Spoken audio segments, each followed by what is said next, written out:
Welcome to the Sweet Science of Fighting Jiu-Jitsu instructional channel. Myself, James, and Ryan again. We're going to take you through a belly down twister, another twister variation to add to your arsenal. But make sure you check the link in the description. It's a link to the Sweet Science of Fighting Underground. You get access to all the Jiu-Jitsu strength conditioning programs. You get access to Ryan to break down any of your matches, techniques, etc. So make sure you check that out. So we're going to go over a belly down twister. Just so you know, there's many ways to actually to do this move. You can do this. You can pull this off from turtle, which is typically where you'll see it in wrestling. I'm not sure, but I think I recall seeing this in wrestling a while back, and I don't think it's legal to do it in wrestling, pure wrestling. But in jiu-jitsu, we can do whatever we want. So we're here. I have just a basic two-hook seatbelt position.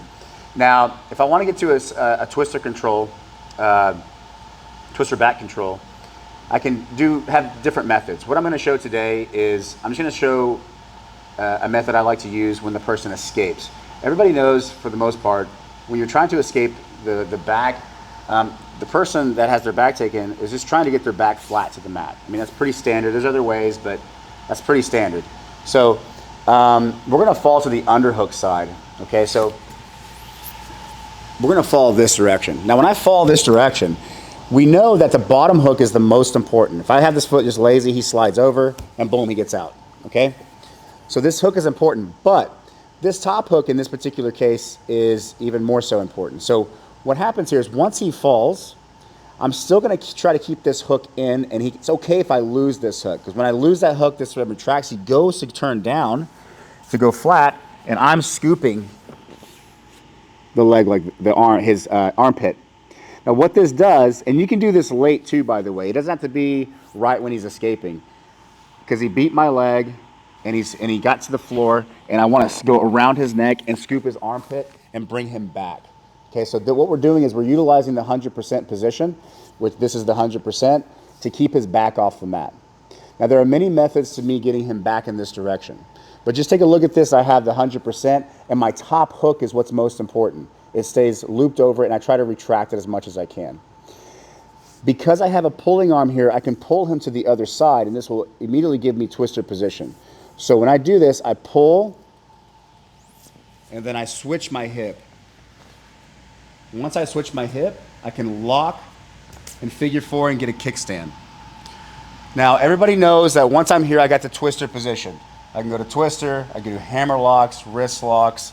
I can pull him over here and go into truck positions and start to mess with the legs and test his flexibility, go into heel aokis.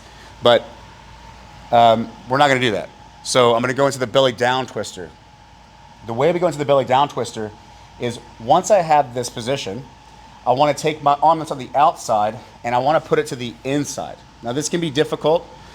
I'm not saying it's easy, but once we get here, we're fighting and we're moving around, then he's going to be pulling his arm through. I can actually take this arm out as if I control his wrist and scoop here. Now this is classic twister because I can get a baseball bat and I can start going to twister to the back. But I'm just looking to get my arm to the inside. That's all I want, okay? We can fight. He can stay as tight as he wants here, and now we're locked together.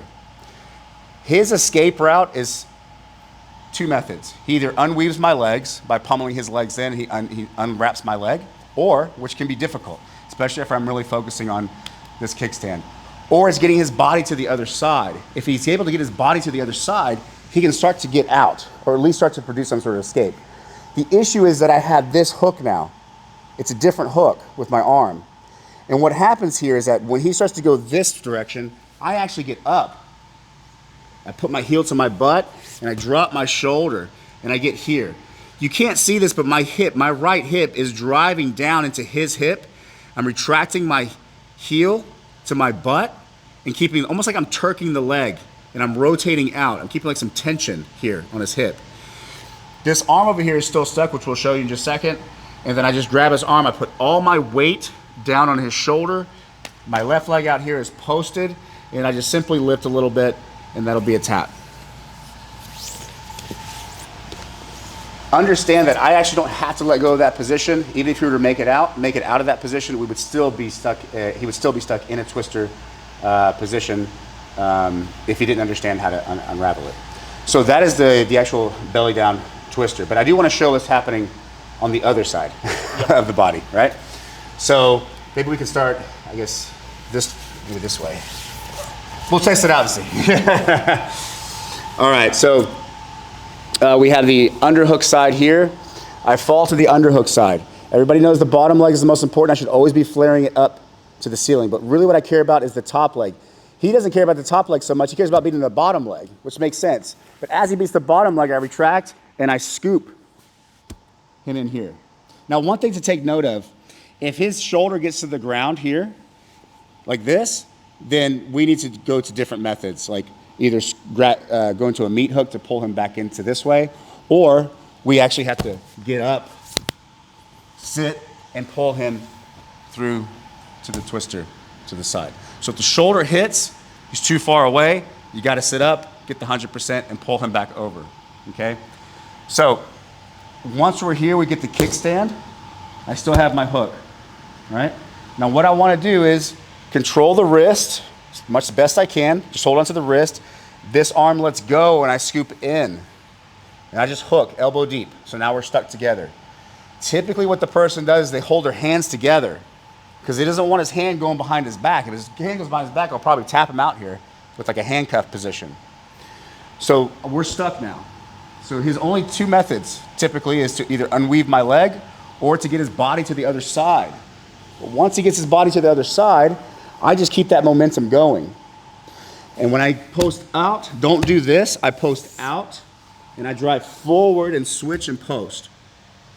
Now, if we look this way, if you look how I landed this way, my shoulder is on his shoulder and I'm pulling my heel to my butt. My leg is posted out, so he can't get back here. It's actually very difficult for him to get back to his knees, right? It's very hard. And by the time he does that, I will do a shoulder lock. Now, one quick trick you can do here, I'm not a big wrist locker, but because if they're just real loose with the wrist, do this with the wrist first so that they punch and you make their arm stiff. Once their arm's stiff, then you tap them, okay? Because when he stiffens his arm, all the pressure is gonna go back up to his shoulder. So I test the wrist, he straightens it, and then there's the tap, okay? So, but all my pressure is down onto the shoulder, and my hip is driving in like I'm turking my leg, like this. And that's what keeps him down. If for some reason he got his arm out, and we got here, we go back, notice I still have a hook. I can pull him back. Right back to the truck position, right back to the twister position, right back to what we were doing, okay? There's a ton of variations that we could go through, that we could do back step and roll through and all this stuff. But that essentially is the belly down twister. Again, I don't think it's anything new. It's probably been around forever. I'm pretty sure it's a wrestling move. And I'm sorry if it's called something I don't know what it's called. I'm sure it's called something else.